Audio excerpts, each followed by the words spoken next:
Muy buenas noches. Yo soy Lady Kaboom y les doy la bienvenida a Perturbador, donde los monstruos no salen de la ficción, sino del expediente. Aquí el horror es real y tiene nombre. Hoy, en Perturbador, el enigma de Amelia Earhart. Comenzamos. Hay historias que no envejecen. Historias que no importa cuántas veces intentes cerrarlas, regresan. Te jalan de la camiseta y te susurran, búscame tantito más. Y si estamos aquí, reunidos en esta emisión de Perturbador, es porque tú y yo compartimos esa pequeña enfermedad deliciosa llamada obsesión por lo inexplicable. Y en este caso hablamos de la desaparición más famosa de la aviación mundial, Amelia Earhart, la mujer que voló más lejos que nadie esperaba y que se desvaneció con la misma elegancia misteriosa con la que surcaba el cielo. Pero antes de que te acomodes, déjame advertirte. Este episodio no es un repaso escolar ni una clase de historia. Aquí vamos a caminar por la niebla, por cada hueco incómodo de la investigación, por las señales de radio que quizás nunca existieron y por las teorías que algunos preferirían enterrar en lo más profundo del Pacífico. Esta no es una narración, es una expedición. Y tú vienes conmigo. Imagina esto. Madrugada de julio de 1937 en Lae, Nueva Guinea. El viento sopla con esa mezcla de humedad y advertencia que solo sienten los pilotos veteranos. Amelia está revisando su Lockheed Electra como si fuera una extensión de su propio cuerpo. Esa noche, sí, esa maldita noche, hay algo extraño en el ambiente. No hace falta ser un experto de una aviación para poderlo sentir. Es ese silencio previo al desastre que solo se reconoce después. Y ella lo siente, pero sigue. Porque Amelia no sabía detenerse, o no quería. Desde aquí empieza nuestro viaje. Una mujer a punto de iniciar el tramo más arriesgado de su vuelta al mundo. Un océano inmenso esperando. Y nosotros tratando de reconstruir un rompecabezas en el que las piezas no encajan, porque algunas fueron escondidas, otras se perdieron y otras, las más importantes, quizás jamás existieron. Ese es el halo que envuelve esta historia. Una tragedia sin cadáver, un accidente sin restos, una desaparición sin respuesta. Y ya sabes cómo funciona la mente humana. Cuando falta información, fabricamos explicaciones. Cuando hay silencio, inventamos voces. Cuando el cielo no devuelve lo que se llevó, empezamos a sospechar que alguien más lo tomó. Pero antes de adelantarnos a las conspiraciones, porque créeme, hay conspiraciones para repartir a todo el continente, vamos a hacer algo esencial. Entender qué demonios pasó ese día, minuto a minuto, cruce de coordenadas por cruce de coordenadas, mensaje por mensaje, hasta llegar al punto exacto donde Amelia y su copiloto Fred Noonan dejaron de existir para el mundo. Ahora no malinterpretes. Aquí no venimos a romantizar ni a convertir a Amelia en una estatua de bronce. Venimos a observarla como lo que fue. Un ser humano con agallas, con ambición, con defectos, con decisiones cuestionables y con una determinación casi temeraria. Porque su desaparición no es solo un misterio. Es un espejo que refleja un montón de cosas incómodas. Incompetencias del gobierno, limitaciones tecnológicas, egos, errores humanos y un océano que no perdona ninguna distracción. Y justo por eso su historia se convirtió en un mito. Porque un accidente con restos se archiva, una caída confirmada se llora, pero una desaparición se investiga para siempre. Se disecciona, se disputa, se reinventa. La última vez que Amelia habló por radio lo hizo con una voz tensa. La estática dominaba la frecuencia. Nadie sabe si estaban perdidos, si estaban desviados, si estaban desesperados. No hay grabación, no hay prueba. De hecho, hay expertos que afirman que algunas de las supuestas comunicaciones jamás existieron, que fueron producto de pánico, malinterpretación o simple sensación de culpa de los operadores. Pero de eso hablaremos después. Porque aquí en esta introducción solo quiero sembrarte la misma inquietud que ha perseguido a pilotos, historiadores, conspiranoicos y gobiernos enteros.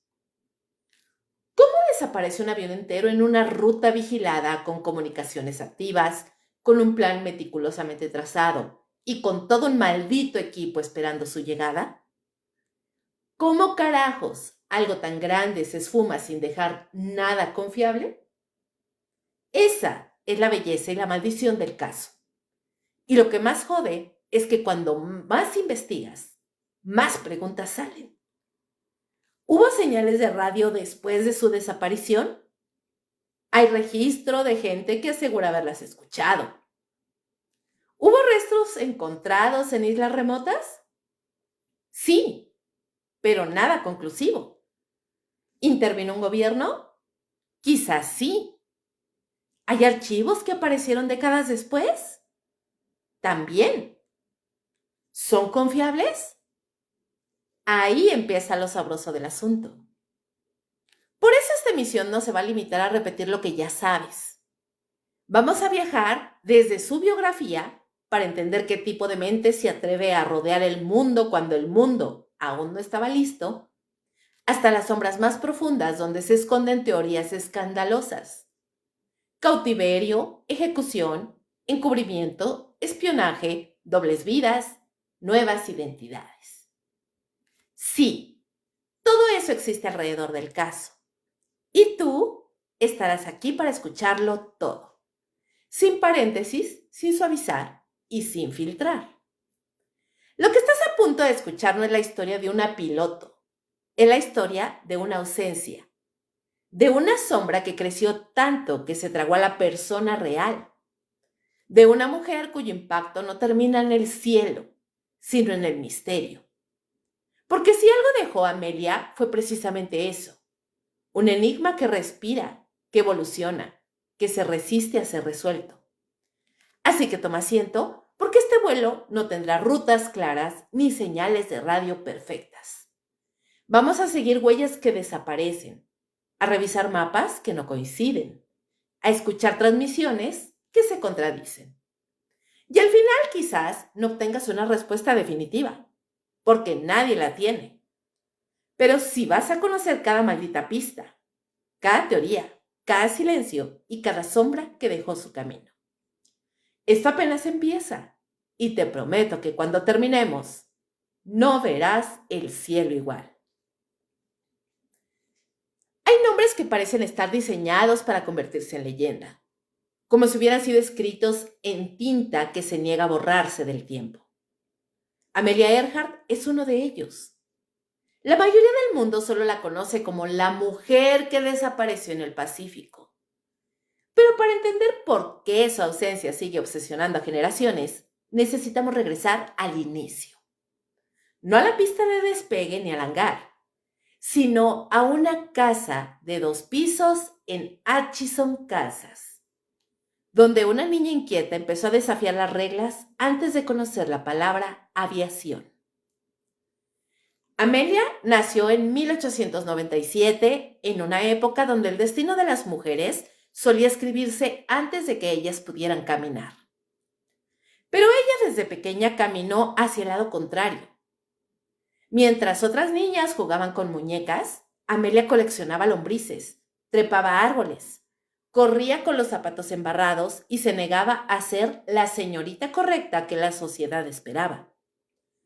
Sus primeros héroes no fueron princesas ni actrices, sino aventureros. Y aunque aún no lo sabía, ya tenía ese impulso interno que más tarde le empujaría hacia las nubes. Esa mezcla de curiosidad, terquedad y hambre de mundo. Su familia vivió momentos difíciles. Su papá, Edwin Earhart, tenía problemas con el alcohol y una carrera inestable. Su mamá, Amy Otis, provenía de una familia acomodada, pero cargaba con el peso de la expectativa social. Entre cambios de casa, crisis económicas y tensiones familiares, Amelia se volvió adaptable, resistente y sobre todo independiente. Ese tipo de independencia que nace de aprender a cuidarse sola porque los adultos alrededor no siempre pueden. Antes de volar, Amelia probó de todo. Asistió a varias escuelas, estudió enfermería, trabajó como asistente en un hospital durante la Primera Guerra Mundial. Se empapó del sufrimiento humano y descubrió que su espíritu encajaba mejor en la acción que en la pasividad. Fue en 1920, en un aeródromo de Long Beach, cuando vio por primera vez un avión de cerca. Pagó $10 por un vuelo de 10 minutos. 10 minutos que le cambiaron el destino. Años después, diría que apenas el aparato despegó. Supe que debía volar. Es decir, Amelia no quería, no soñaba, no imaginaba. Debía volar. Ese impulso la llevó a tomar clases con Anita Netta Snook, una de las pocas instructoras mujeres de la época. Amelia llegó con un espíritu humilde, pero con esa chispa de intensidad que no se podía disimular. Vendió su coche, trabajó sin descanso, hizo sacrificios que ahora se cuentan rápido, pero que entonces pesaron bastante. Con el tiempo reunió suficiente dinero para comprar su primer avión, un Kiner amarillo que bautizó como The Canary. Amarillo chillón, como si Amelia supiera que su historia nunca estaría hecha para pasar desapercibida. Su talento creció rápido, y más rápido aún creció su determinación de romper barreras. No era solo volar, era demostrar que la aviación no era un club exclusivo de hombres. Cuando en 1928 se organizó el primer vuelo transatlántico con una mujer como pasajera, la eligieron a ella. Sí, como pasajera.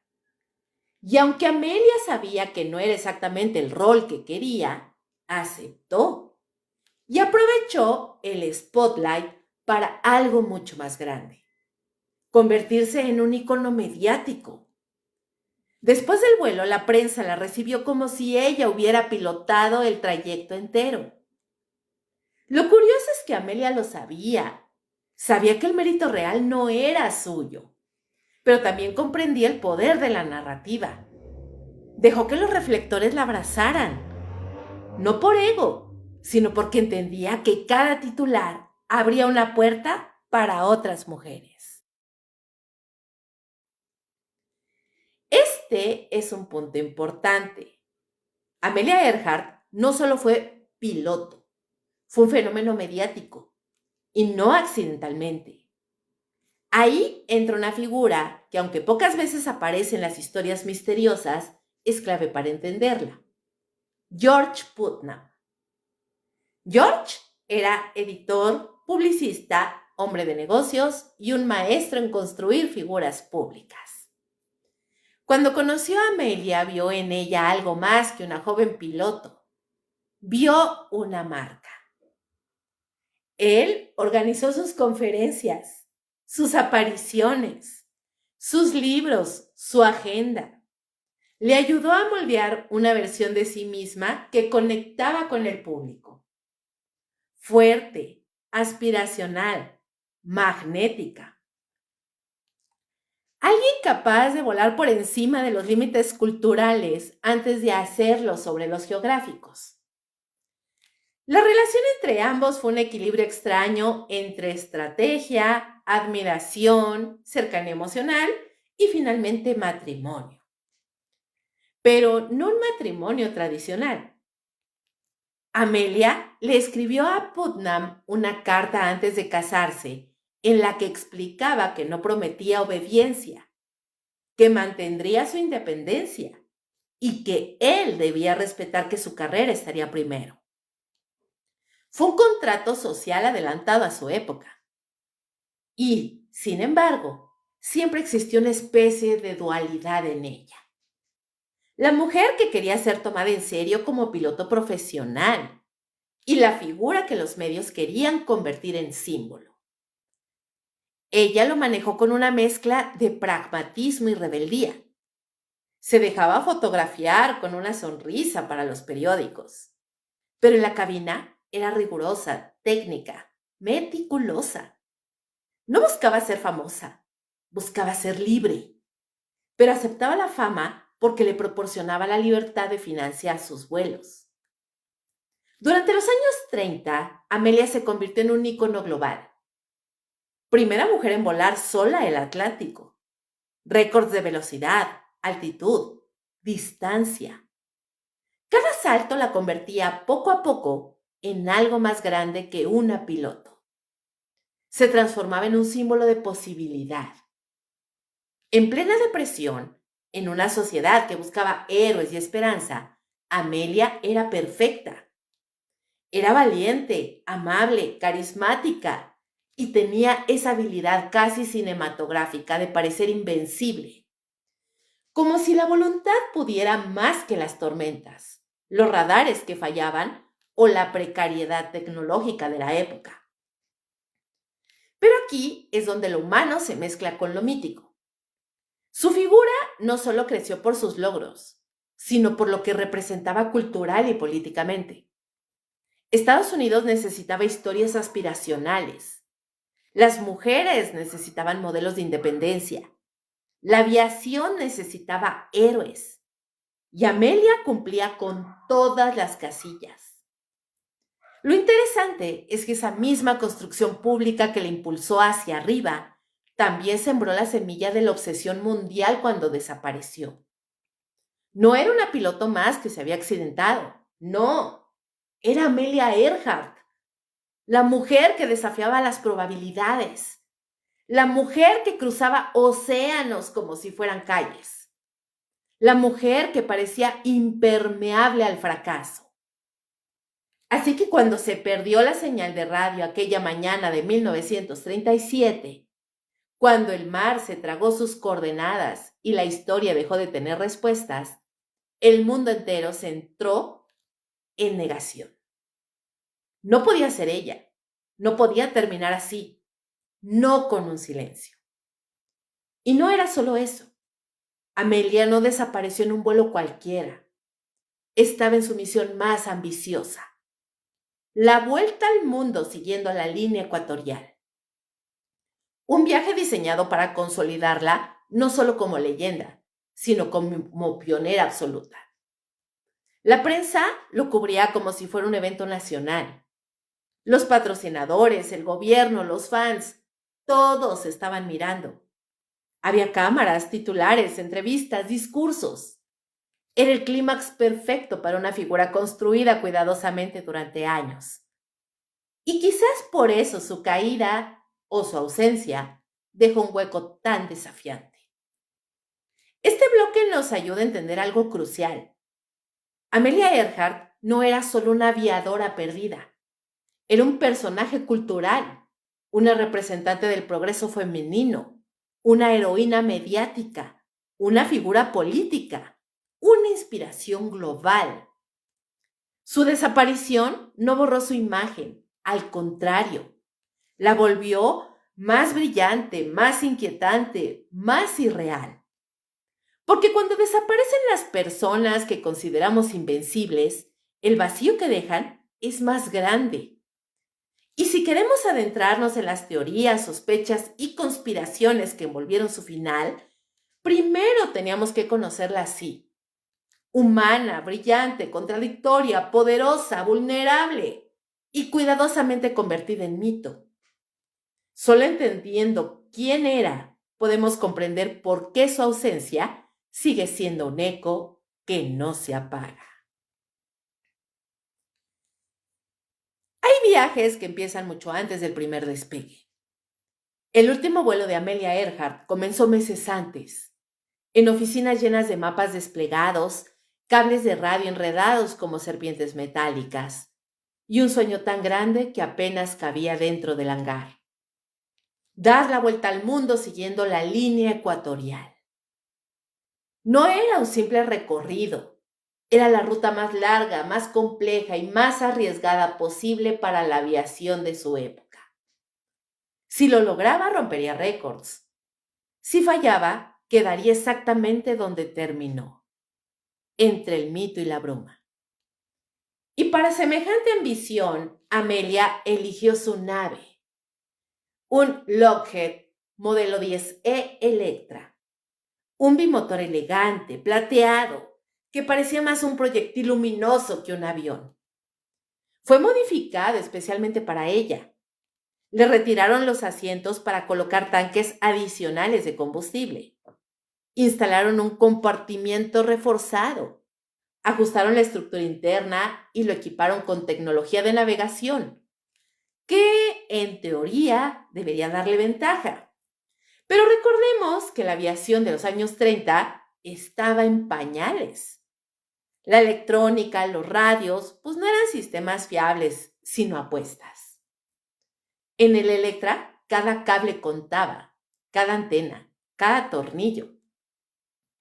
Ese Electra era su compañero inseparable. Amelia lo trataba como a un cómplice silencioso. Confiaba en él, lo tocaba antes de subir. Recorría el fuselaje como si leyera un mensaje oculto. Y aún así, muchos expertos, entonces y ahora, coinciden en que el avión era extraordinario, sí, pero también temperamental. Pesado con los tanques llenos, incómodo de maniobrar y especialmente caprichoso cuando se trataba de comunicaciones. Una belleza, pero delicada. Un prodigio, pero con carácter. El plan inicial era despegar en Oakland, volar hacia Hawái, cruzar el Pacífico y continuar hacia el este. Pero el Electra sufrió un accidente durante el despegue en Honolulu. El daño obligó a cambiar todo el itinerario. En vez de seguir hacia el oeste, la nueva ruta circunnavegaría el mundo en sentido opuesto, es decir, de oeste a este. Así Amelia partió hacia Miami, luego bajó por Sudamérica, cruzó el Atlántico hacia África, recorrió el continente hasta Eritrea, atravesó la India, Birmania, Siam, Singapur, Australia y finalmente llegó a Lae en Nueva Guinea. Llevaban unos 35,000 kilómetros recorridos. Les faltaba solo el tramo más peligroso y solitario, la travesía entre Nueva Guinea y la diminuta isla Howland, un punto perdido en medio del Pacífico. Howland era casi una ficción geográfica, una línea de arena de apenas 2 kilómetros, tan estrecha y baja que desde el aire parecía más una ilusión que una isla real.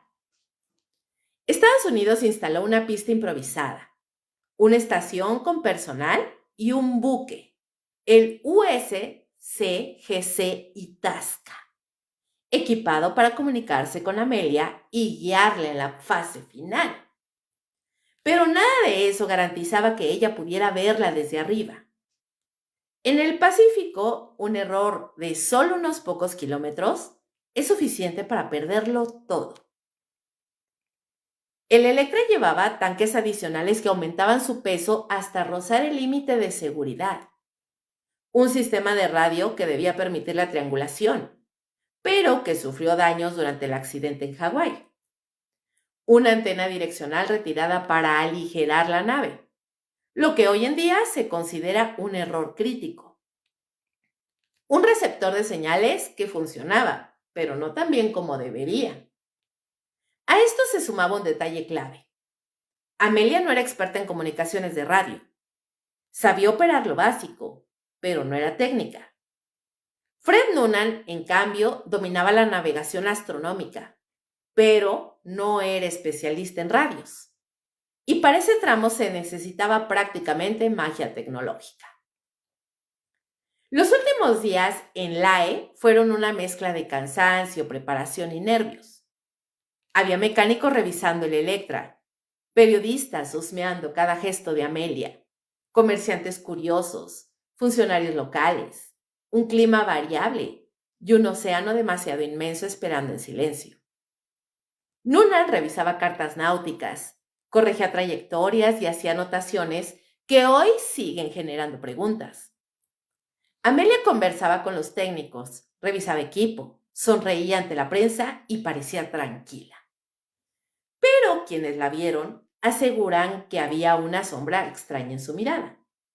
No era miedo, era más parecido al peso de saber que estaba a punto de enfrentarse al tramo más impredecible del planeta.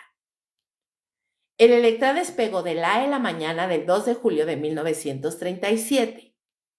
Inició su travesía con los tanques llenos a tope, alrededor de 1,100 galones de combustible.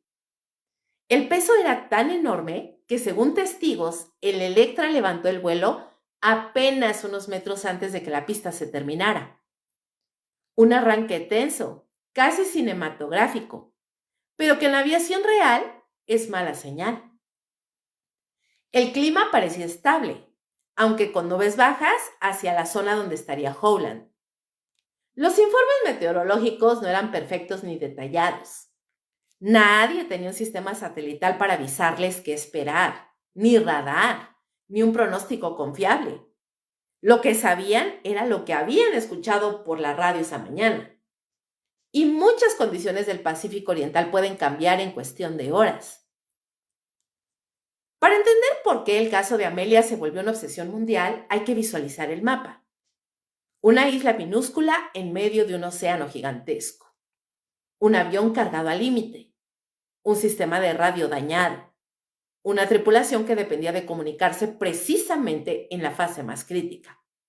Y un destino que podía fallar por un error minúsculo, por un cálculo incorrecto, por una nube fuera de lugar o por una corriente cruzada.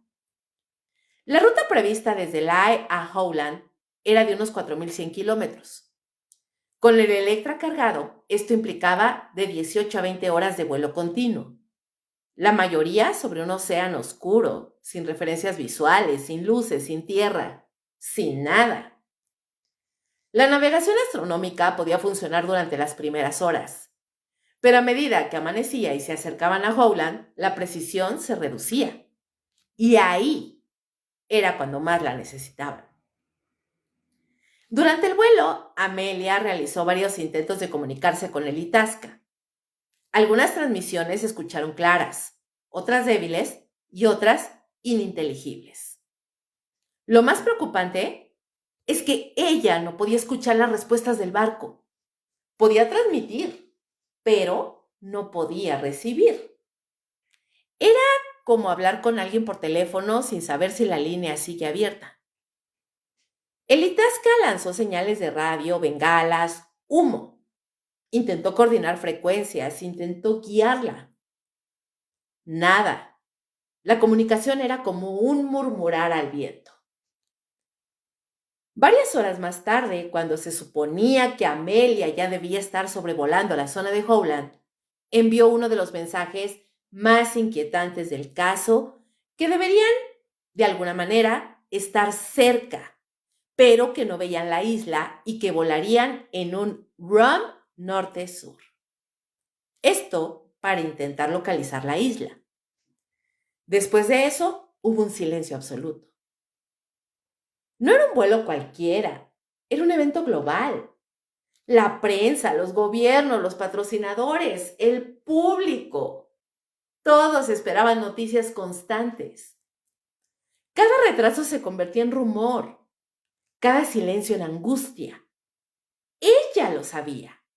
Y aunque Amelia era calmada ante la atención mediática, este último tramo tenía una presión distinta.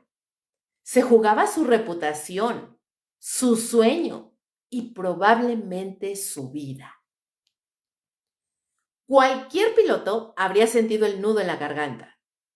Y aunque ella era valiente, no era invencible. El clima, el rumbo, la fatiga, la tecnología imperfecta, todo conspiraba para convertir esa última parte del viaje en un acertijo peligroso. Los expertos actuales suelen destacar varios puntos críticos.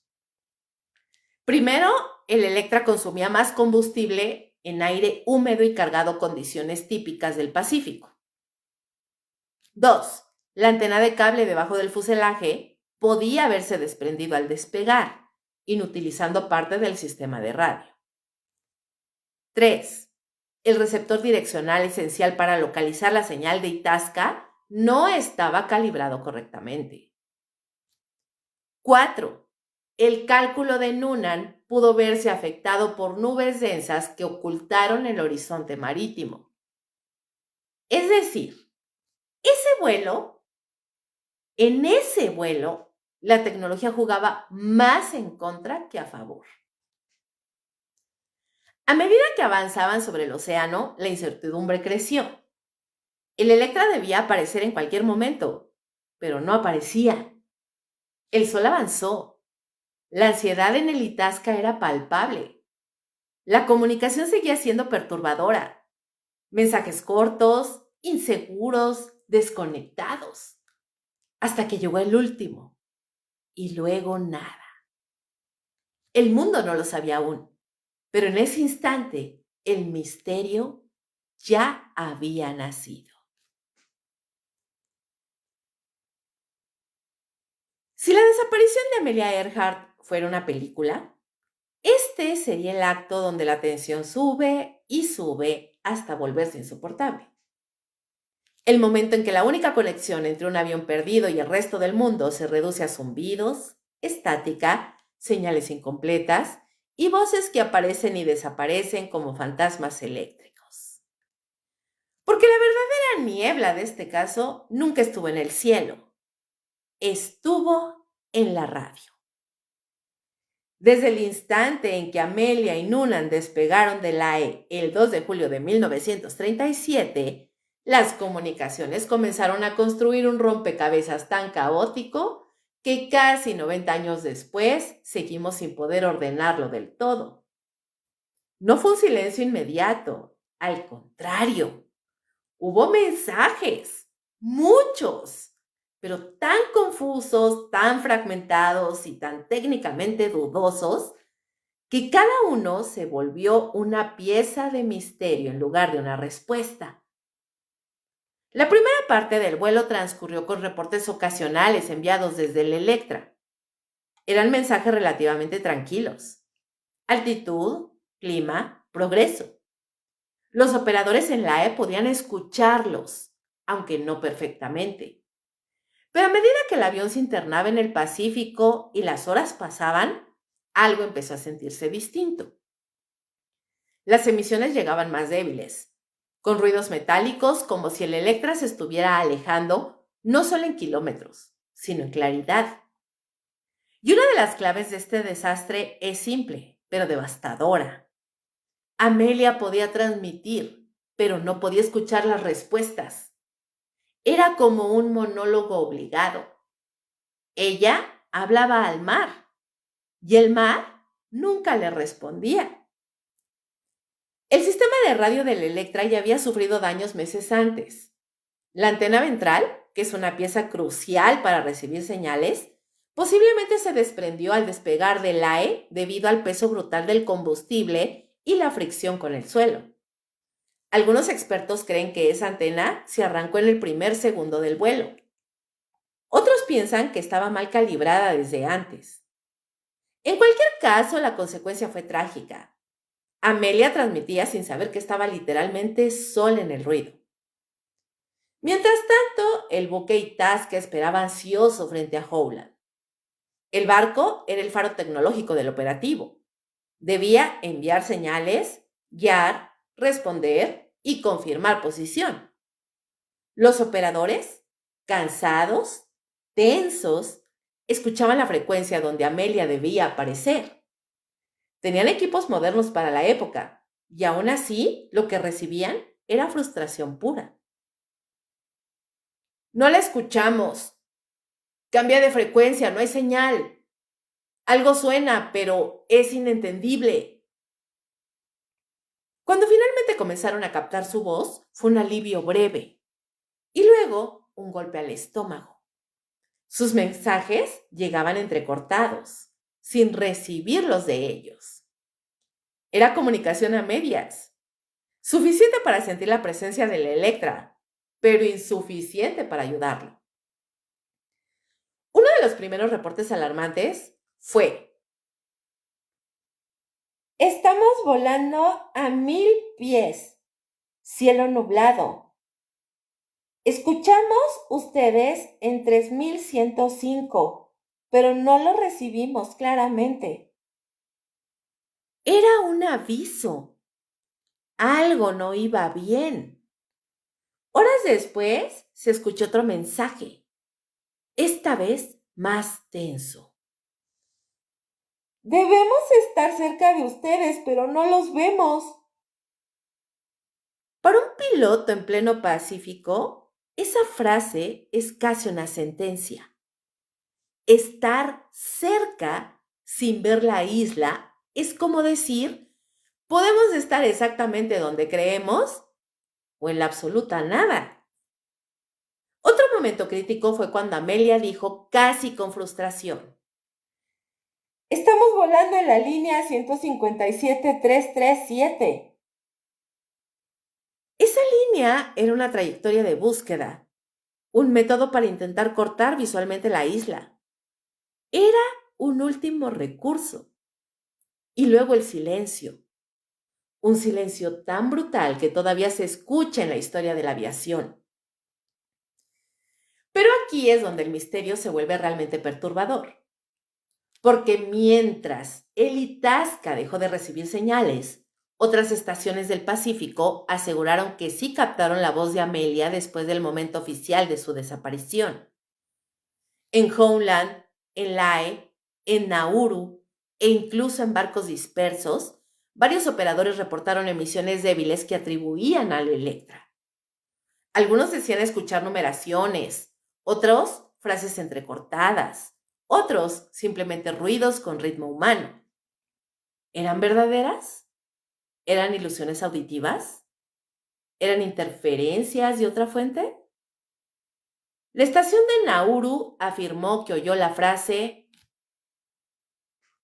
algo que parece aterrizando. ¿Fue real o interpretación ansiosa? Los registros originales se han perdido, pero testimonios posteriores insistieron en que algo escucharon. Y como si fuera poco, en Estados Unidos, varias familias dijeron captar mensajes en sus radios domésticos. Se supone que eso era casi imposible.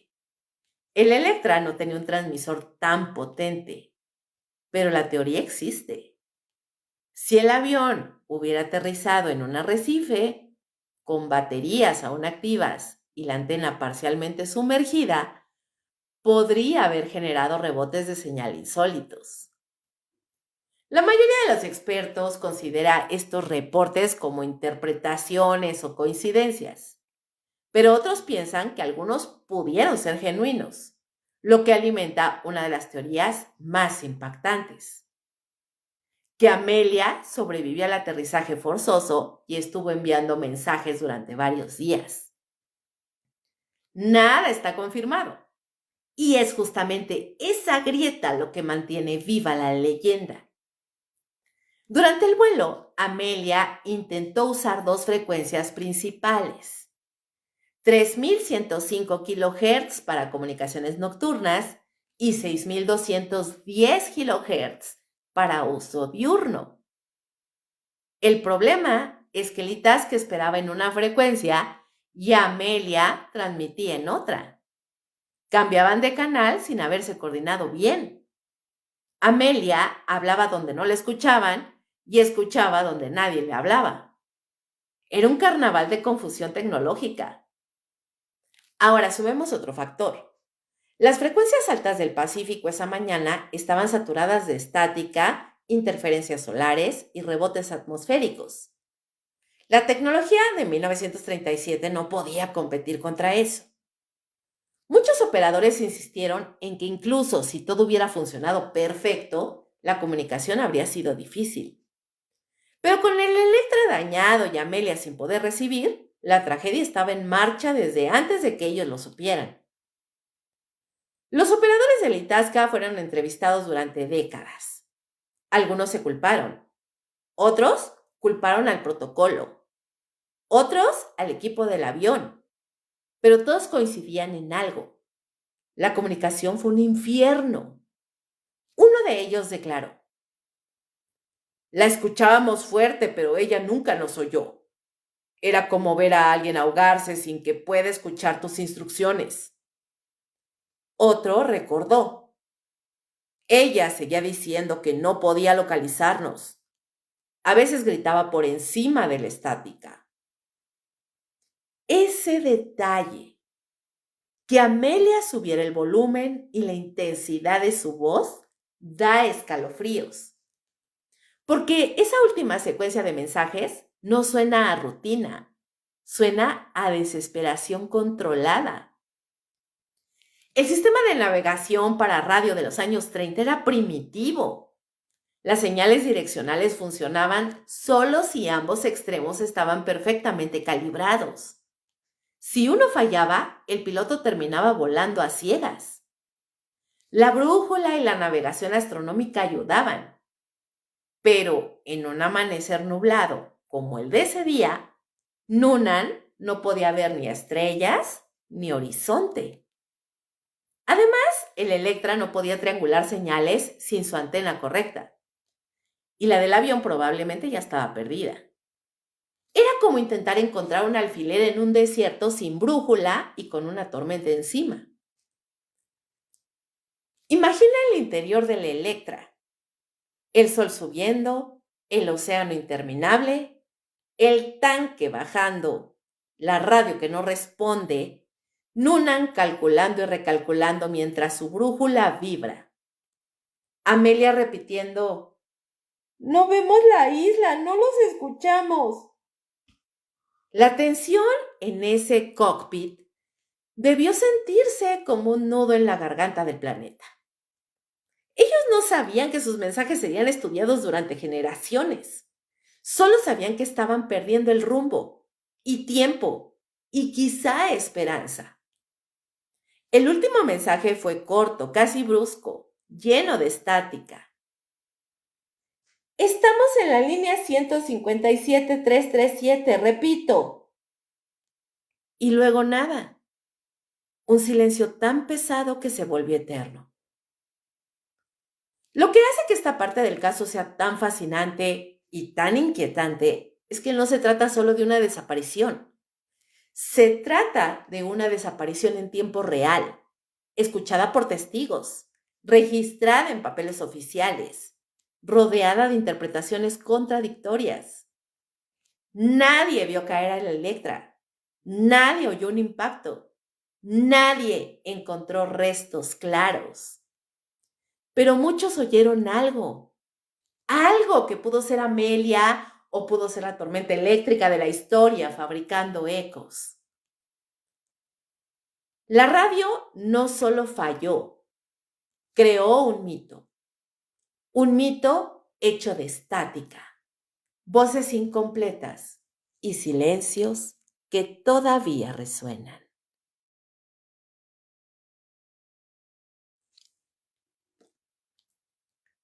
El 2 de julio de 1937, a las 8:43 de la mañana, la hora de Itasca, la voz de Amelia Earhart se desvaneció en el éter. Unos segundos después, los operadores del barco se miraron en silencio, esperando que regresara. No regresó. Y ese instante, insignificante en apariencia, fue el punto donde nació una de las búsquedas más costosas, extensas y emocionalmente devastadoras de la historia moderna. Porque cuando Amelia desapareció, no se perdió solamente una persona, Se perdió un símbolo, una promesa, una idea entera del futuro. El primer reflejo fue la incredulidad. En Howland Island, el humo del generador seguía elevándose en la pista improvisada que esperaba al Electra. El equipo de tierra había preparado bengalas, señales de radio, todo lo necesario para recibir a la piloto más famosa del planeta. Pero el cielo seguía vacío. Y el vacío, poco a poco, empezó a pesar. Durante las primeras horas, el Itasca realizó maniobras de búsqueda inmediata. Emitían señales, cambiaban frecuencias, hacían sonar sirenas. Incluso lanzaron columnas de humo para ayudar a guiarla, por si aún sobrevolaba la zona. Nada. El capitán ordenó entonces iniciar un barrido visual. Buscar cualquier rastro, cualquier reflejo metálico. Pero lo único que devolvía la luz del sol era el propio océano. A las pocas horas de no tener contacto, el Itasca envió el mensaje oficial. No se ha localizado el avión Earhart. Posible caída en el mar. Ese telegrama detonó una operación sin precedentes. En cuestión de días, Estados Unidos movilizó una fuerza naval completa. El USS Lexington, el USS Colorado, el USS Swan y varios destructores fueron enviados al Pacífico Central. Junto con ellos, aviones, hidroaviones, patrullas aéreas y embarcaciones menores iniciaron la búsqueda de un punto que en los mapas apenas era una mota azul en un mar infinito. El presidente Roosevelt autorizó recursos especiales. La Marina calculó que cada día de operación costaba más de $250,000,000. Una fortuna para 1937. Pero el dinero no era el tema. Era el orgullo nacional, el deber moral y la presión mediática. Amelia no era una viajera más. Era la heroína de América. No hallarlo era impensable. Los reportes de la búsqueda fueron desde el inicio una mezcla de esperanza y frustración. Se rastreó cada atolón, cada arrecife, cada sombra de coral entre Howland, Baker, Gardner y Nikumaroro. Los aviones de reconocimiento despegaron una y otra vez desde Lexington, siguiendo cuadrantes milimétricos. A veces creían ver algo, una mancha, una silueta, un brillo. Se acercaban y era solo espuma de mar. El Océano Pacífico parecía burlarse de ellos. Su calma era engañosa. Bajo esa superficie, las corrientes se movían con una fuerza invisible que podía dispersar cualquier resto en horas. Los expertos lo sabían, pero ninguno estaba preparado para admitir que el mar podía tragarse un avión entero sin dejar ni una huella. Durante los primeros días seguían llegando reportes de supuestas señales de radio, mensajes que podían ser de Amelia. Cada nuevo rumor renovaba la energía de la búsqueda. Capta señal en 6,210 kHz. Anotaban. Posible voz femenina. Pero cada vez que intentaban triangular la fuente, se desvanecía. La teoría de que Amelia aún estaba viva en algún islote ganó fuerza. Los operadores decían que las transmisiones parecían venir desde el suroeste de Howland. El Colorado envió 3 hidroaviones a esa dirección. Nada. Los informes empezaron a repetirse con un patrón desolador. Áreas revisadas sin resultados. Sin rastro de combustible, escombros ni señales visuales. Nada encontrado. La tripulación de búsqueda comenzó a vivir la desesperación de otra manera. Los hombres que habían zarpado convencidos de encontrar a la piloto Ahora lo hacían con un peso psicológico creciente. Algunos anotaron en sus diarios: no puedo dejar de pensar en el avión allá abajo en la oscuridad.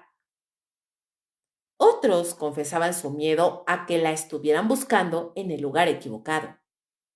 Y tal vez sí lo hacían. El USS Colorado exploró las islas Phoenix. Los habitantes locales, sorprendidos, aseguraron no haber visto ni oído nada. Se revisaron arrecifes y playas. Incluso se arrojaron notas dentro de botellas con la esperanza de que algún sobreviviente las hallara. No hubo respuesta. El 18 de julio, tras 2 semanas intensas, el Lexington regresó a Pearl Harbor. Había consumido más de 4 millones de litros de combustible. El balance era devastador. 0 resultados. Y con ello, la primera etapa del operativo se dio por terminada. El 19 de julio, la Marina emitió un comunicado ambiguo. Consideramos que la señorita Earhart probablemente se perdió en el mar tras agotar su combustible. Pero puertas adentro, los informes técnicos eran mucho menos seguros. Algunos comandantes sostenían que el Electra pudo haber aterrizado en un arrecife al sur, basándose en los mensajes de radio. Otros afirmaban que la aeronave nunca llegó tan lejos y se precipitó antes. Y otros, los menos escuchados, insinuaban que quizás había sido capturada. Los documentos oficiales desclasificados décadas después muestran esa confusión. No había consenso. Ni siquiera sabían con certeza cuántas millas al este o al oeste del Itasca se encontraba Amelia cuando envió su última transmisión. En resumen, nadie sabía nada, pero todos debían responder algo. La prensa, mientras tanto, convirtió la tragedia en una saga nacional. Los titulares de julio de 1937 eran casi poéticos en su dramatismo. El cielo ha perdido a su hija más valiente. Earhart, la mujer que quiso rodear el mundo y fue devorada por él. Los periodistas y los periódicos publicaban mapas, diagramas del Electra, entrevistas especialistas, especulaciones diarias. Algunos afirmaban que el avión se habría estrellado.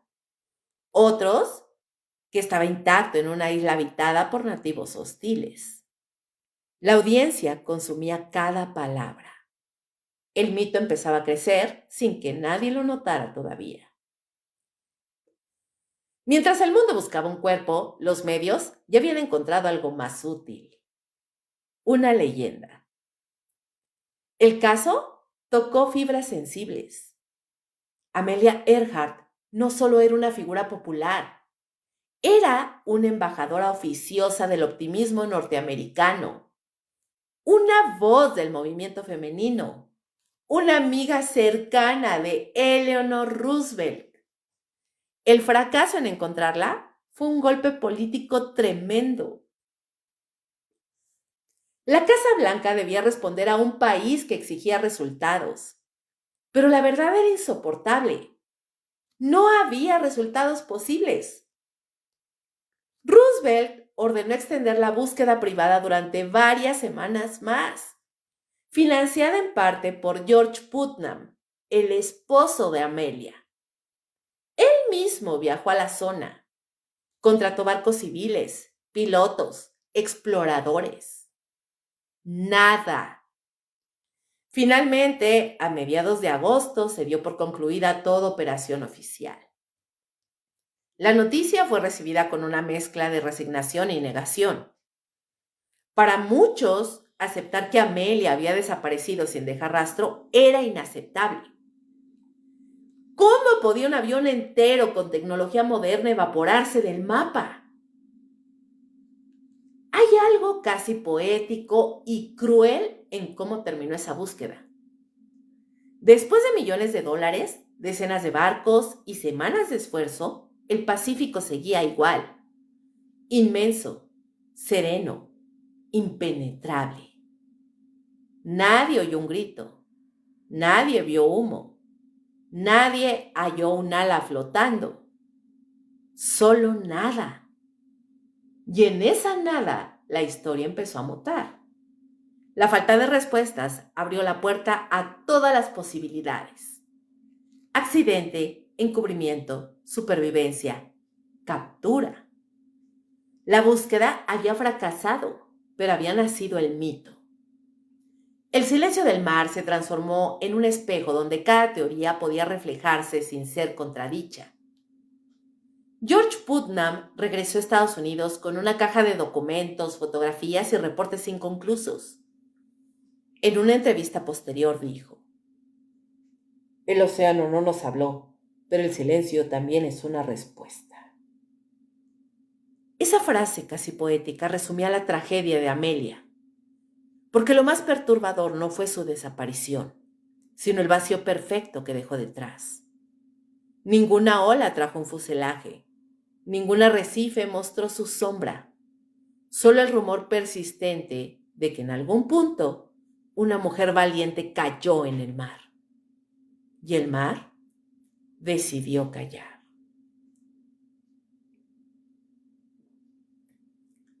Después del fracaso del operativo de búsqueda, el mundo necesitaba explicaciones. Algo, cualquier cosa que llenara el vacío dejado por la última transmisión de Amelia Earhart. Y como suele ocurrir con los grandes misterios, las teorías comenzaron a brotar desde todos los rincones, mezclando la ciencia con la intuición, la razón con el deseo de creer que no todo había terminado bajo las olas.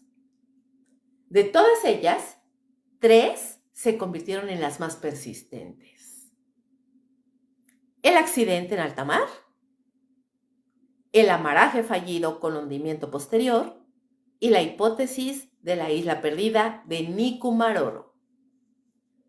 3 versiones que en conjunto componen el rompecabezas de un final que nunca se vio. La teoría más ortodoxa sostiene que el Electra simplemente se quedó sin combustible y cayó al mar antes de alcanzar Howland Island. Los cálculos parecen respaldarlo. El avión partió de Lae con alrededor de 1,100 galones de combustible. La distancia estimada hasta Howland era de 4,113 kilómetros. El margen era ajustado, demasiado incluso para un piloto experto. Si el viento soplaba en contra, como parece haber ocurrido aquella mañana, el consumo se iba a disparar. El último mensaje de Amelia transmitido a las 8:43 am decía: "Estamos en la línea 157-337 buscando hacia el norte y el sur". Esa frase ha sido analizada hasta el cansancio. Indica que ella y su navegante Fred Noonan estaban volando a lo largo de una línea de posición, intentando encontrar visualmente Howland. Pero si la visibilidad era baja y el sol ya alto, el atolón, que es una franja de tierra de apenas 2 kilómetros, podía pasar desapercibido. En ese punto, sin radio funcional ni referencias, el Electra era una aguja flotando en el mar más grande del planeta. El desenlace lógico, dicen los expertos, es que Amelia intentó prolongar el vuelo lo más posible, descendiendo lentamente para buscar una superficie adecuada de amaraje, y finalmente impactó en el agua. El avión, siendo de aluminio, habría flotado brevemente antes de hundirse. El Pacífico, con sus corrientes profundas, se encargó del resto. Durante décadas, esta teoría fue la versión oficial aceptada por el gobierno estadounidense. Tiene coherencia técnica, tiene lógica, pero no tiene algo esencial: evidencia. Ni una sola pieza del Electra ha sido hallada hasta el momento en el lecho oceánico, a pesar de las expediciones modernas con sonar y submarinos. El mar sigue sin hablar. Otra versión, una especie de extensión de la anterior, sugiere que Amelia logró realizar un amaraje controlado, pero el avión se desintegró rápidamente al golpear las olas.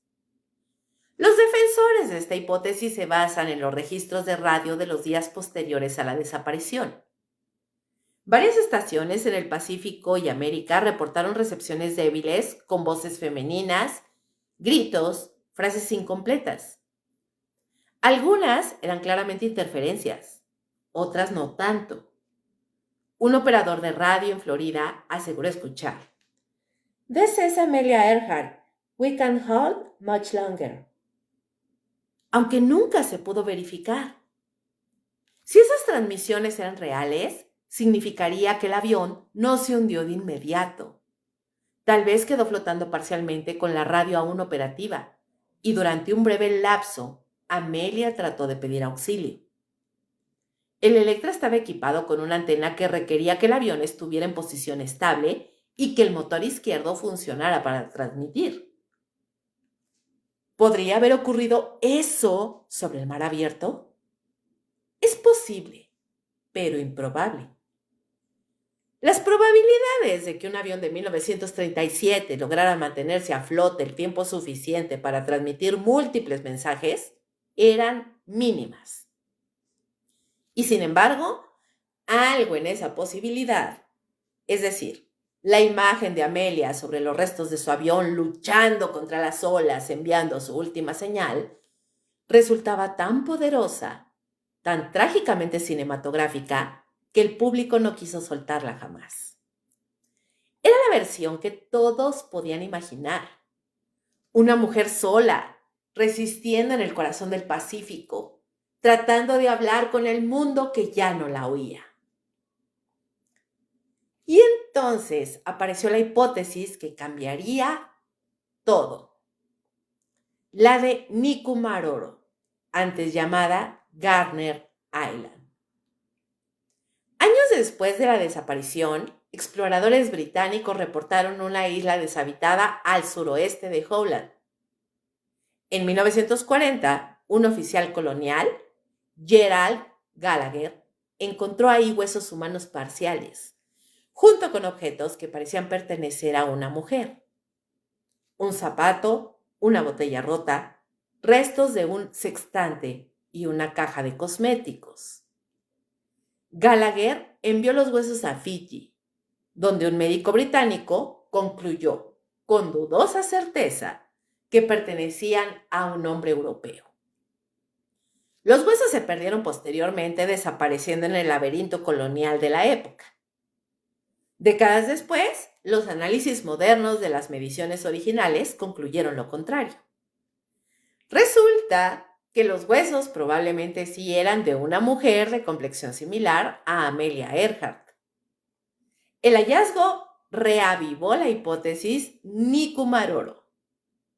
Si Amelia, al no encontrar Howland, siguió la línea 157-337 hacia el sureste, habría llegado exactamente ahí. El Electra pudo haber aterrizado en el arrecife durante la marea baja, permitiendo que ambos sobrevivieran algunos días o incluso semanas antes de que el mar reclamara el avión. Los arqueólogos del International Group for the Historic Aircraft Recovery hallaron más pistas en expediciones recientes. Fragmentos de aluminio compatibles con el Electra, restos de un cierre o cremallera, un cuchillo modificado y un pedazo de plexiglas del mismo grosor que las ventanas del avión. Incluso localizaron restos de fogatas y conchas abiertas. Definitivamente alguien había intentado sobrevivir ahí. Pero nada de eso es prueba definitiva. El aluminio pudo venir de cualquier avión militar posterior. Los huesos, pues ya no existen para un examen de ADN. Y el Pacífico, caprichoso como siempre, borra sus huellas con cada ola. Aún así, Nikumaroro es la teoría más emocionalmente poderosa. No termina con un impacto ni con un hundimiento. Termina con una resistencia silenciosa, con una mujer que no se rinde, que lucha en una isla vacía mientras el mundo la busca en otro punto del mapa. Una historia perfecta para el mito, pero también demasiado perfecta para la historia. Cada teoría tiene su peso. El accidente en alta mar es el más técnico, simple, probable, pero frustrantemente vacío. El amarraje fallido es intermedio, ofrece drama y lógica, pero depende de señales imposibles de confirmar. Y Nikumaroro, la más romántica, se sostiene sobre fragmentos, pero con una coherencia geográfica que la hace tentadora. La verdad, quizás, esté en la frontera de todas. Un Electra con poco combustible, un error de cálculo, una desviación mínima, un aterrizaje desesperado y un final solitario en algún punto entre la cartografía y el olvido. Lo cierto es que ninguna teoría ha podido cerrar el caso. Y quizá por ello sigue vivo. Porque mientras no se encuentre el avión, Amelia Earhart no pertenece al pasado. Sigue flotando, suspendido entre las olas del misterio y el mito. En los últimos años, nuevas expediciones con tecnología de sonar han intentado localizar el Electra en el fondo del océano. Algunas imágenes muestran formas metálicas a miles de metros de profundidad. ¿Podrían ser parte del fuselaje? Nadie lo sabe. El Pacífico, una vez más, se limita a mirar desde su abismo. Amelia sigue desaparecida. O quizá no. Quizá todavía esté ahí, en esa línea invisible 157-337, volando en círculos eternos sobre un mapa que ya no existe. De todas las hipótesis sobre el destino de Amelia Earhart, ninguna ha sido tan provocadora ni tan políticamente incómoda como la teoría japonesa. Porque esta no habla de un simple accidente o de un naufragio, sino de una captura deliberada. Una historia que mezcla espionaje, guerra inminente y una piloto convertida, quizás sin quererlo, en pieza dentro del tablero del Pacífico. Para entender esta versión hay que mirar el mapa no desde el cielo, sino desde los despachos militares de 1937. El Pacífico ya era una región al borde del colapso diplomático. Japón había invadido Manchuria 6 años antes y comenzaba a expandir su influencia hacia el sur. Las Islas Marshall, Marianas y Carolinas estaban bajo su mandato desde la Primera Guerra Mundial y se encontraban fuertemente militarizadas, aunque oficialmente seguían cerradas a extranjeros. El gobierno estadounidense lo sabía. Washington seguía con atención los movimientos de Tokio, especialmente en las islas del Pacífico Central, donde se sospechaba que Japón construía bases aéreas y navales clandestinas. Y justo en medio de ese ajedrez aparece Amelia, una figura pública, amada por la prensa, con un avión cargado de equipo de comunicación, mapas y cámaras. ¿Una viajera o un espía accidental? La teoría japonesa sugirió casi inmediatamente, después de que las operaciones de búsqueda fracasaron, que esto justamente es lo que había sucedido. Algunos reportes afirmaban que habitantes de las Islas Marshall habían visto un avión bimotor caer en los arrecifes cercanos y que sus ocupantes, un hombre y una mujer blancos, fueron rescatados por las fuerzas japonesas. Años más tarde, varios testigos locales confirmaron haber visto a una mujer alta con el cabello corto y rubio, custodiada por soldados japoneses. Incluso se mencionó un nombre, Saipan, una de las bases más secretas del imperio en aquel momento. Las historias coincidían en algo perturbador. La imagen era de una mujer que fue interrogada y mantenida cautivada, encerrada, privada de su libertad durante algún tiempo antes de perder la vida en prisión. Otras Algunos decían que ambos, Earhart y Noonan, fueron ejecutados. ¿Leyenda? ¿Propaganda? ¿O tal vez un secreto demasiado grande para admitirlo públicamente? Durante la década de 1960, un exmilitar estadounidense llamado Joseph Class publicó un libro basado en el testimonio de un piloto de la Marina, Barry Brennan, quien aseguraba que durante la ocupación de Saipán en 1944 había escuchado a civiles afirmar que una mujer americana aviadora había estado prisionera ahí antes de la guerra. Brennan insistía en que soldados estadounidenses encontraron unas tumbas con restos humanos que supuestamente pertenecían a Amelia. Sin embargo, los documentos que podrían corroborar aquello nunca aparecieron oficialmente. Más tarde, en los años 80 y 90, otras voces retomaron el rumor. Un equipo de investigación japonés alegó que había documentos militares de alguna manera clasificados todavía, donde se mencionaba la captura de un aviador estadounidense en las Islas Marshall. Ninguno de estos documentos fue desclasificado, pero la idea prendió fuego a la imaginación pública. Incluso el propio gobierno estadounidense, al ser consultado, ni confirmó ni desmintió la posibilidad. Demasiado silencio para algo tan específico. En 2017, un documental del canal History Channel avivó la llama. Mostraron una fotografía ya de los archivos nacionales de Estados Unidos. Se trataba de una imagen borrosa tomada supuestamente en Halloween, Islas Marshall, donde se observaban varias personas en un muelle y entre ellas una mujer de cabello corto y un hombre con camisa blanca bajo vigilancia japonesa. El programa aseguraba que la foto databa de 1937 y que mostraba a Amelia Earhart y a Fred Noonan vivos después de su desaparición. Durante unos días el mundo se volvió loco. Las redes, los noticieros, todos hablando del hallazgo definitivo. Hasta que un investigador japonés rastreó la fotografía original y descubrió que había sido publicada 2 años antes, en 1935, en una revista de viajes. ¡Boom! Teoría demolida en un instante. Pero ya era tarde.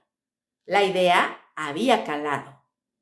Una vez que el mito de la captura toma forma, no hay archivo que lo disuelva. ¿Por qué tanta insistencia con esta hipótesis? Porque encaja con el clima de espionaje previo a la Segunda Guerra Mundial. Se dijo que Earhart estaba realizando un vuelo secreto de reconocimiento para el gobierno estadounidense, mapeando bases japonesas disfrazada de aviadora civil. El propio George Putnam, su esposo y representante, había tenido contactos con figuras del Departamento de Estado. Y aunque nunca se demostró una colaboración formal, la idea de que Amelia, la heroína americana, estuviera sirviendo también como agente encubierta resultaba irresistible.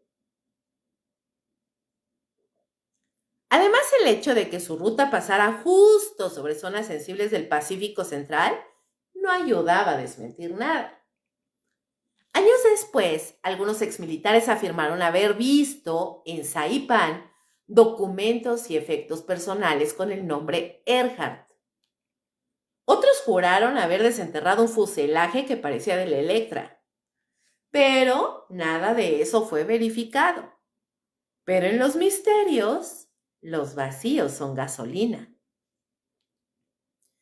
Si Amelia hubiera sido capturada por Japón en 1937, reconocerlo habría sido un problema diplomático monumental. En ese momento, Estados Unidos aún no habría entrado en guerra y necesitaba mantener relaciones relativamente estables con Tokio. Admitir que su ícono nacional había sido ejecutada o detenida por los japoneses habría encendido una tormenta política. Por eso los defensores de esta teoría sostienen que el gobierno estadounidense eligió callar, dejar el caso como perdida en el mar. Esto era más conveniente que abrir un frente de indignación nacional. Y en ese silencio, el mito se hizo más grande, porque a veces lo que no se dice pesa más que lo que se declara. Los historiadores serios la consideran una teoría de bajo sustento documental, basada en testimonios tardíos y fuentes imposibles de verificar, pero también admiten algo inquietante. Japón efectivamente sí tenía zonas militares secretas en esa región, y la prensa japonesa nunca desmintió del todo los rumores de la captura. Así que, entre la evidencia inexistente y el silencio calculado, esta versión sigue viva. Alimenta la sospecha de que Amelia Earhart pudo morir no como víctima del mar, sino como prisionera de un conflicto que aún no había comenzado oficialmente. Un destino trágico, sí, pero también simbólico. La mujer que quiso unir al mundo desde el aire terminó atrapada por la política, por las fronteras y por el miedo que antecede a las guerras. Quizás nunca sabremos si Amelia aterrizó en una isla desierta o en un campo de prisioneros.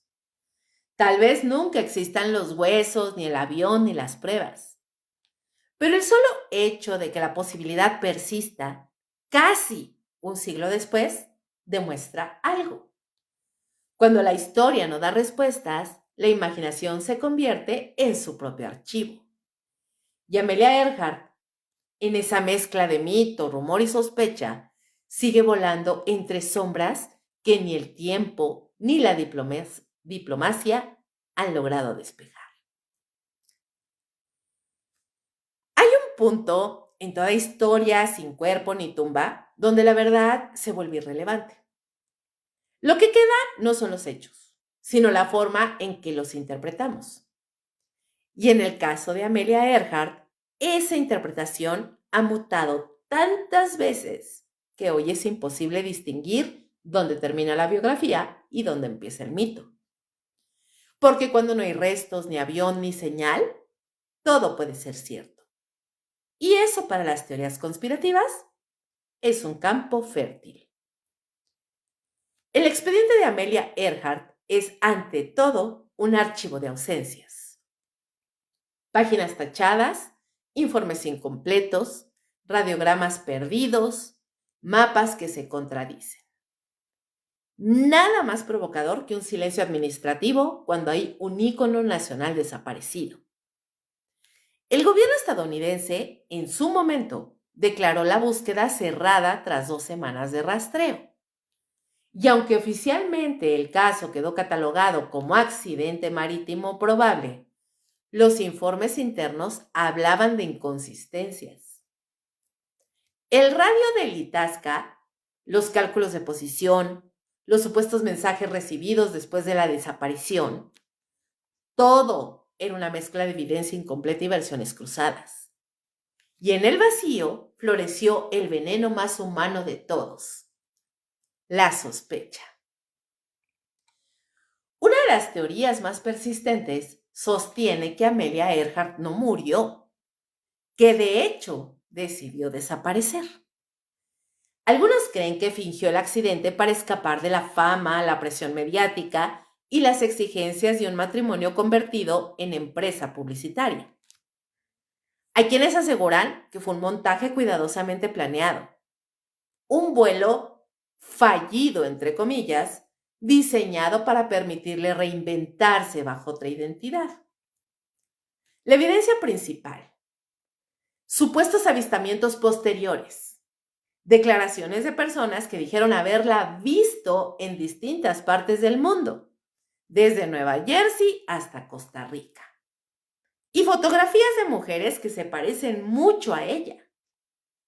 La versión más popular dentro de esta línea habla de una mujer llamada Irene Bolam, una banquera neoyorquina que en los años 70 fue señalada por los investigadores como la verdadera Amelia. La comparación de rasgos, la coincidencia de edades y el aire misterioso de la mujer alimentaron el fuego mediático. Boland, por supuesto, lo negó rotundamente.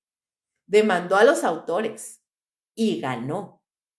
Pero como suele pasar, el desmentido solo reforzó la sospecha. Si Amelia realmente decidió desaparecer, la pregunta sería, ¿por qué? ¿Cansancio?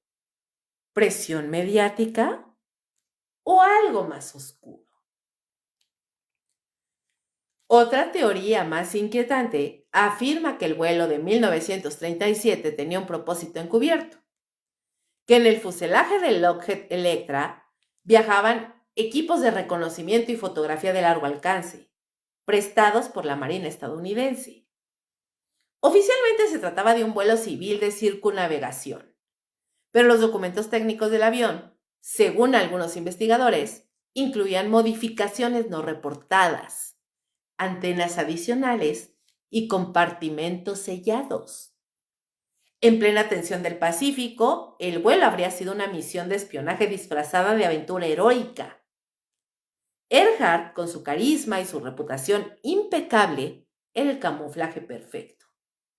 Nadie sospecharía de la mujer más admirada del mundo mientras sobrevolaba territorios sensibles con cámaras y transmisores experimentales.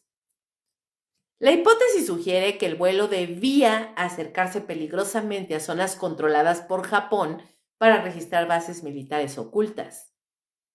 Algo salió mal. Fue detectada, perseguida o abatida. Las versiones varían. Algunos creen que la orden de mantener el secreto vino directamente del Departamento de Estado. Otros, que el gobierno permitió la difusión del relato de la desaparición para cubrir un operativo fallido. Y aquí entra lo más siniestro. Si eso fuera cierto, la búsqueda internacional, con miles de soldados y millones de dólares invertidos, habría sido solo una puesta en escena, un teatro diplomático, una fachada para disimular una operación encubierta. Lo curioso es que aún hoy existen archivos relacionados con Earhart que permanecen parcialmente censurados o restringidos. En teoría, por razones de seguridad nacional o protección de comunicaciones militares históricas. Pero, ¿qué puede seguir siendo tan peligroso casi 90 años después? Algunos investigadores aseguran que ciertos documentos de la CIA y del Departamento de Marina sobre vuelos de reconocimiento en el Pacífico entre 1936 y 1938 fueron sellados o destruidos. Otros mencionan notas internas que describen operaciones conjuntas con aeronaves civiles. ¿Coincidencia temporal o encubrimiento deliberado? Nadie lo sabe, pero es difícil ignorar que cada vez que un periodista o historiador solicita acceso completo al expediente, algo siempre falta. Páginas omitidas, nombres borrados, fechas ilegibles. Y cuando el archivo calla, la conspiración habla.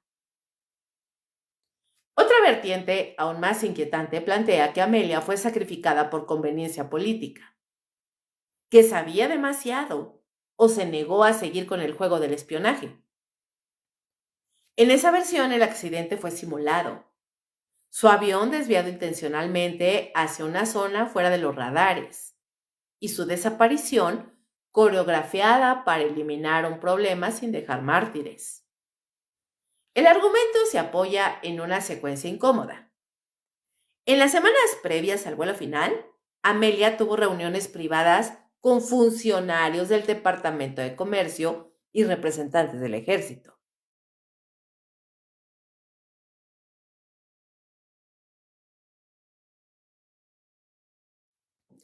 Se habló supuestamente de cooperación técnica y de proyectos de largo alcance. Después, su tono en cartas y entrevistas cambió. Dejó de sonar entusiasta y comenzó a escribir frases ambiguas como si presintiera algo. Si no regreso, quiero que sepan que no fue un accidente. Esa línea repetida 1000 veces en foros y documentales es gasolina para la paranoia.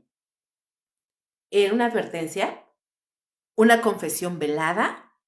¿O una simple metáfora mal interpretada? En cualquier caso, lo que siguió fue una coreografía mediática impecable.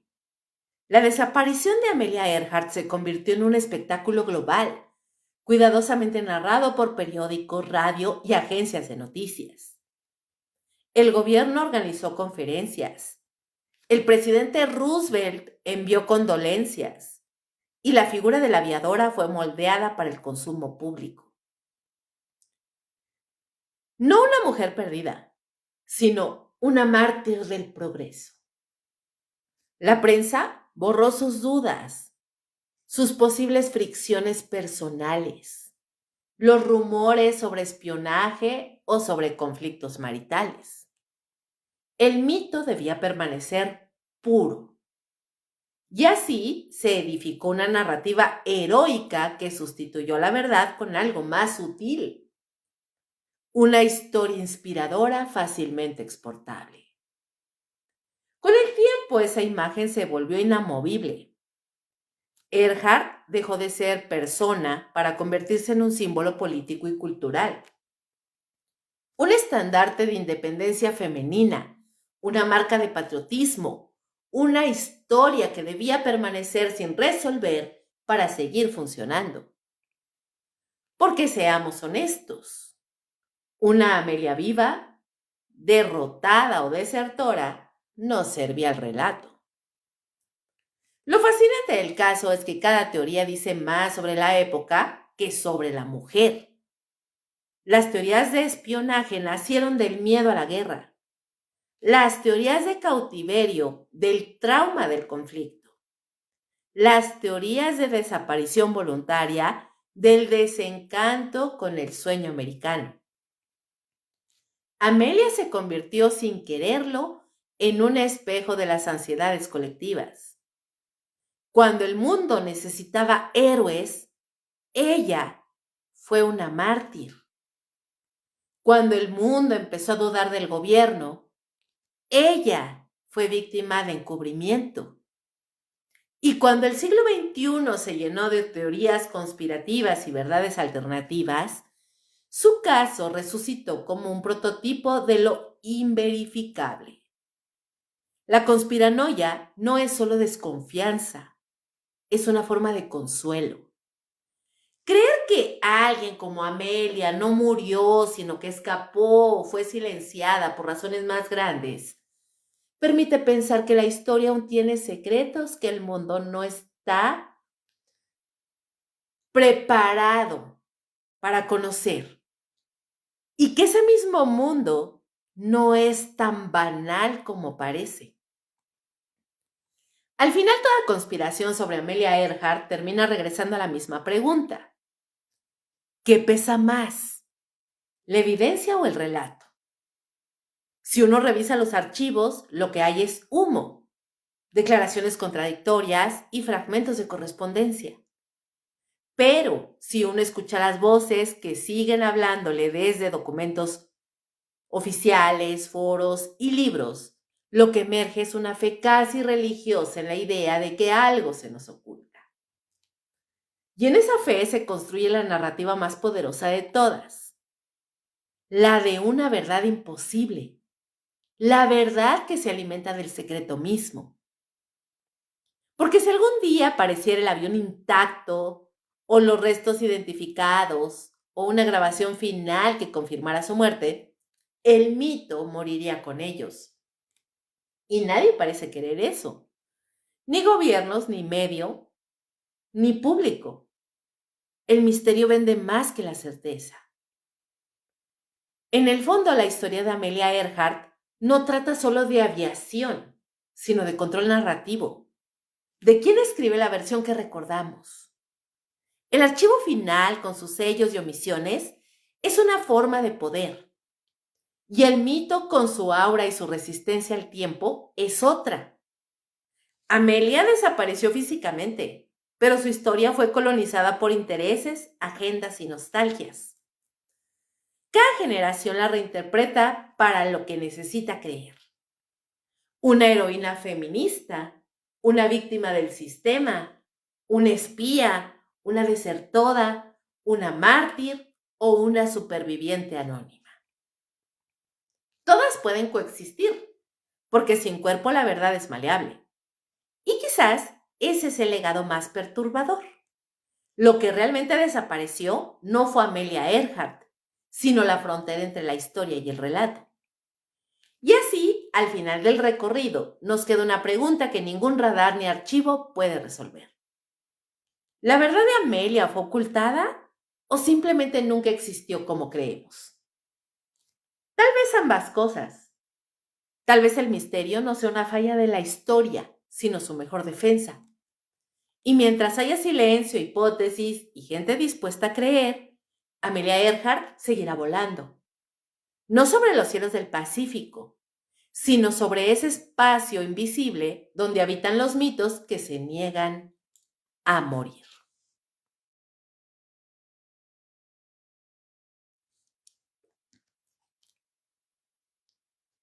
Durante décadas, la desaparición de Amelia Earhart fue terreno exclusivo de mitos, rumores y teorías que se contaban con voz baja y mirada cómplice. Pero hacia finales del siglo XX algo cambió. La ciencia, ese monstruo meticuloso que odia el misterio sin prueba, comenzó a mirar el caso con otros ojos. Y en el centro de esta nueva era de investigación se alzó una sigla que para muchos simboliza tanto la esperanza como la frustración. TIGHAR, TIGAR, que significa The International Group for the Historic Aircraft Recovery. Desde finales de los 80, esta organización civil se propuso un objetivo casi quijotesco: desentrañar el destino final de Earhart y su navegante Fred Noonan. No con instituciones ni teorías conspirativas, sino con arqueología, evidencia física y análisis científico. Sin embargo, el resultado, más de 3 décadas después, sigue siendo tan fascinante como ambiguo. En 1989, bajo la dirección de Rick Gillespie y Pat Thrasher, TIGAR lanzó su primera expedición hacia una diminuta y remota isla del Pacífico llamada Nikumaroro, antes conocida como Garner Island. Esa mancha de coral, rodeada por aguas traicioneras y una pista de aterrizaje natural apenas perceptible, coincidía sospechosamente con las coordenadas donde, según varios cálculos, Earhart podría haber terminado su vuelo tras perder contacto radical con la isla Howland.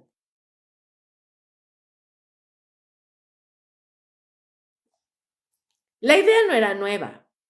Desde los años 40 ya algunos investigadores habían señalado Nikumaroro como posible escenario del final. Pero lo que hizo TIGAR distinto fue su enfoque: recolectar, catalogar y analizar cada pedazo de metal, cada fragmento de zapato, cada resto humano encontrado, bajo estrictos protocolos arqueológicos. Durante sus primeras expediciones, los miembros del grupo hallaron restos de un campamento primitivo, fragmentos de un espejo de maquillaje, botones y parte de un zapato femenino del tamaño aproximado que usaba Amelia. También descubrieron una caja metálica que, según su tipología, pudo haber contenido un sextante de navegación, similar al que Noonan usaba. Lo más desconcertante vino después.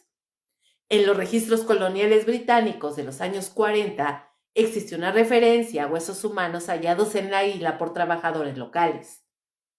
Esos restos fueron medidos por un médico británico que concluyó, con base en estándares de la época, que pertenecían a un hombre europeo. Los huesos lamentablemente desaparecieron poco después.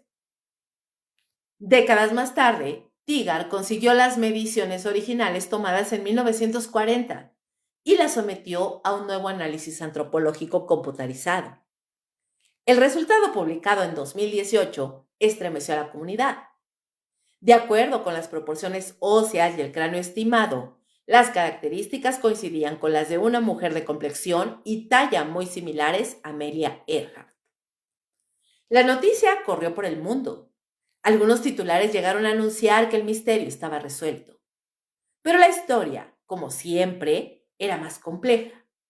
Numerosos antropólogos y forenses independientes cuestionaron el método estadístico utilizado por Tigar, señalando que los márgenes de error eran demasiado amplios para afirmar semejante conclusión.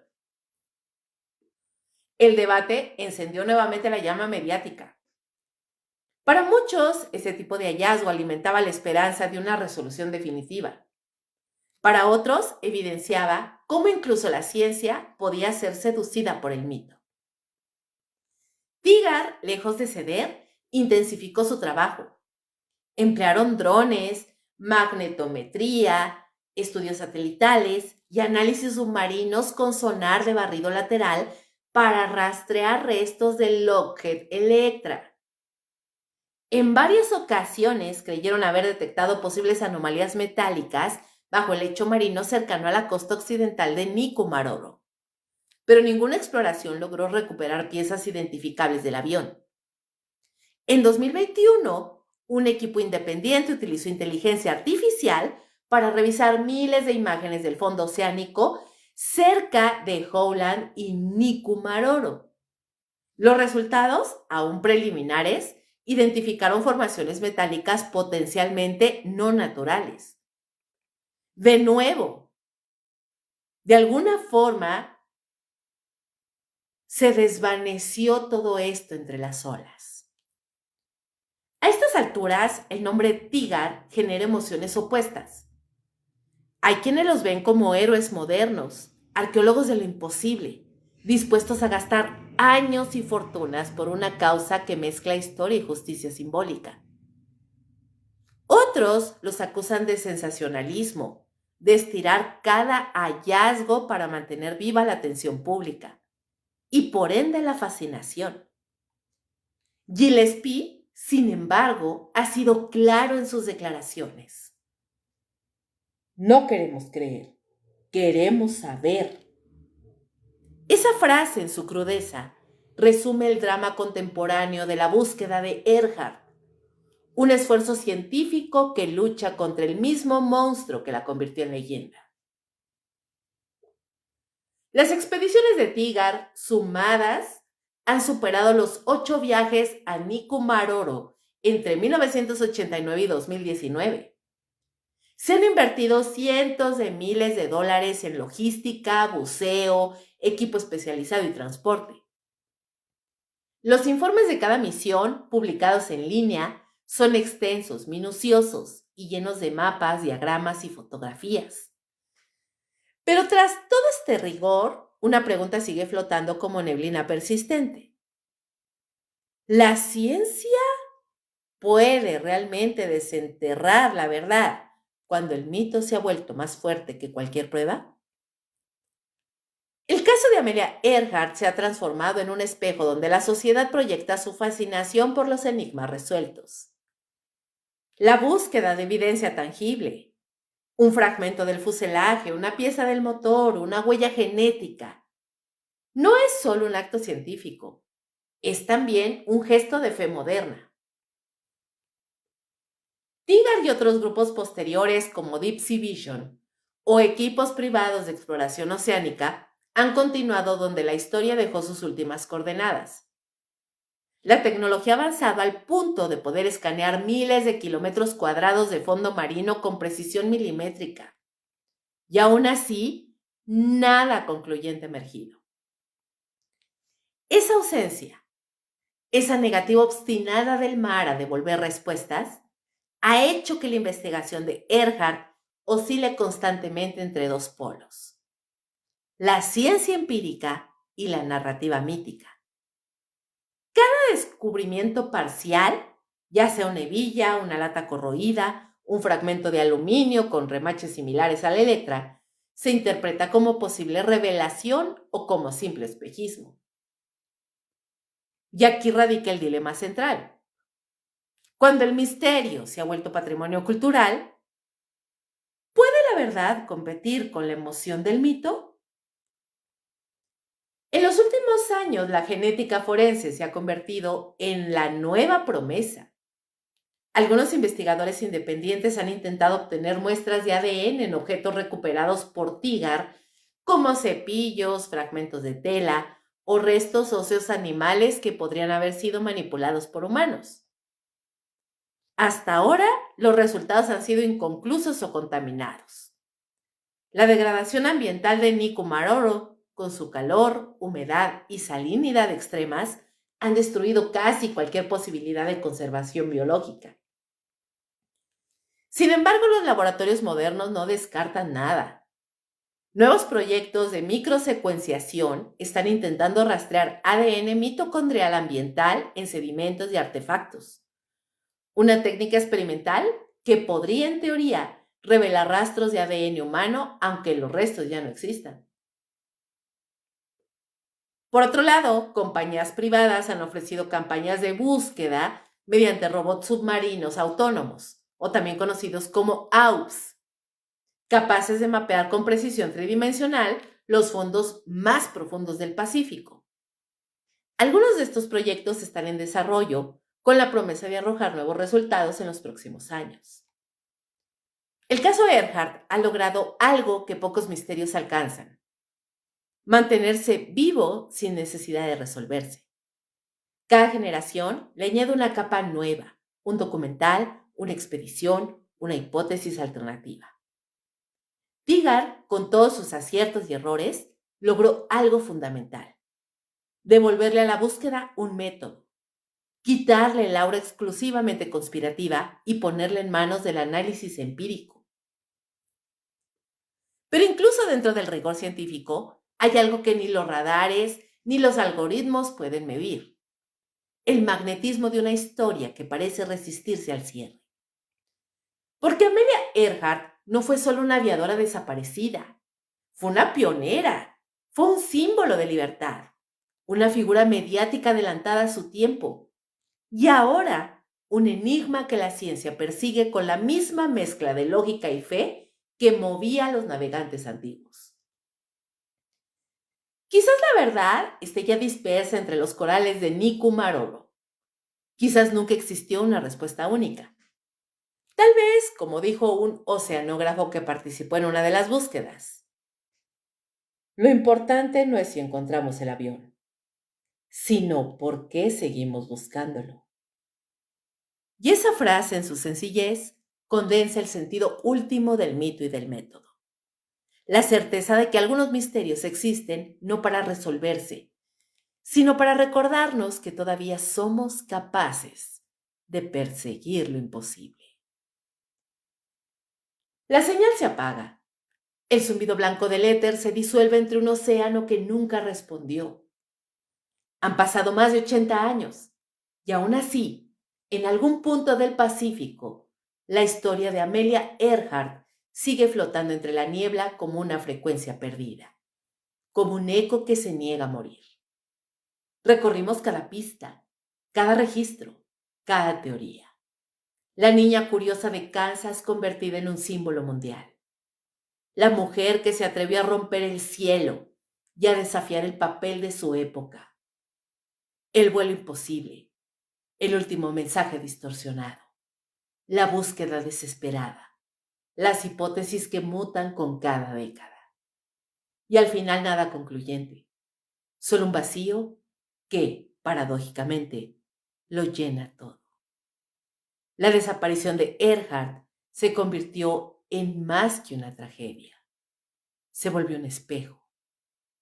En él vemos reflejada la necesidad humana de darle sentido al silencio. Nos aterra pensar que alguien tan valiente, tan visible, tan grande, pudo simplemente desvanecerse sin dejar rastro.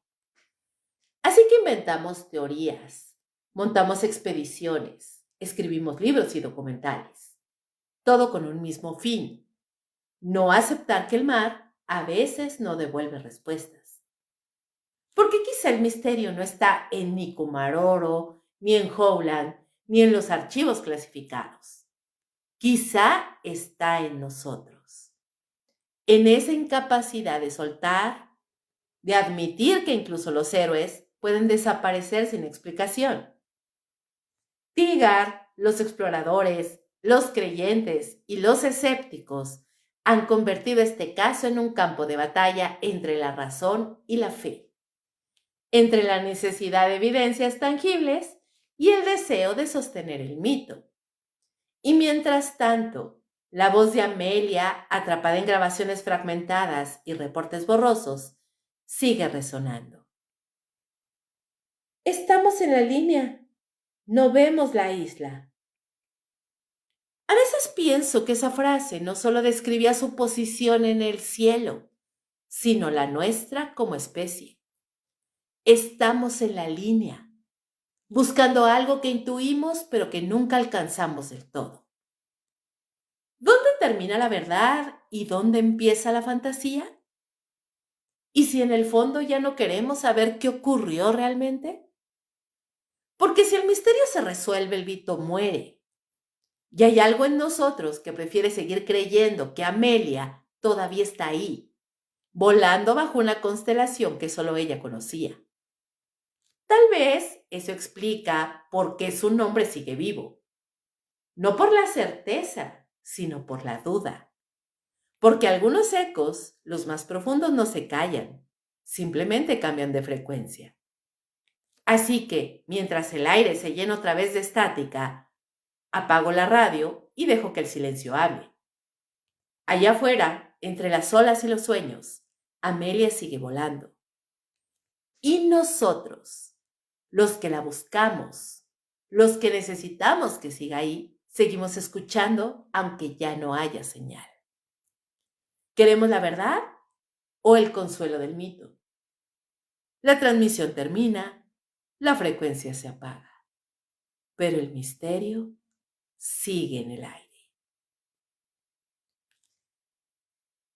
Y así concluimos esta emisión, este caso sumamente interesante de una mujer que estaba adelantada a su época. Espero lo hayan disfrutado y les haya parecido sumamente interesante como a mí. Los invito a seguir el hilo del terror y lo inexplicable mañana a las 10 de la noche, hora de México, en la hora macabra, en vivo por Facebook Live. Les recuerdo que este capítulo estará disponible en mi canal de YouTube y Spotify, donde me pueden encontrar como Cabón Podcast. Síganme y formen parte de esta comunidad siniestra. Y si quieren escuchar leyendas y cuentos cortos de terror y más, entren a mi canal de WhatsApp. Muchísimas gracias por acompañarme en esta emisión de Perturbador. Muy buenas noches y como siempre les deseo, dulces pesadillas.